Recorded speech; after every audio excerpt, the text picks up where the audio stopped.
A v tom mi niekto takú jebol, že som si skoro soplom na tričko napísal dobrý večer. No a vedel! No ale som ešte nevedel, ako sa to vyvrbí.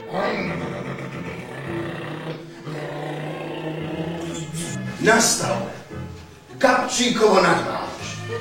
Žijete s ním? Či sama s niekým? Janko, Vajko, keď to teď dochází, teď můžeme mít tak krásný život!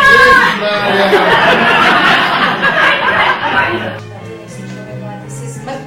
Prestaňte nás neurážať. Radši bude, když je zabiju sebe taky.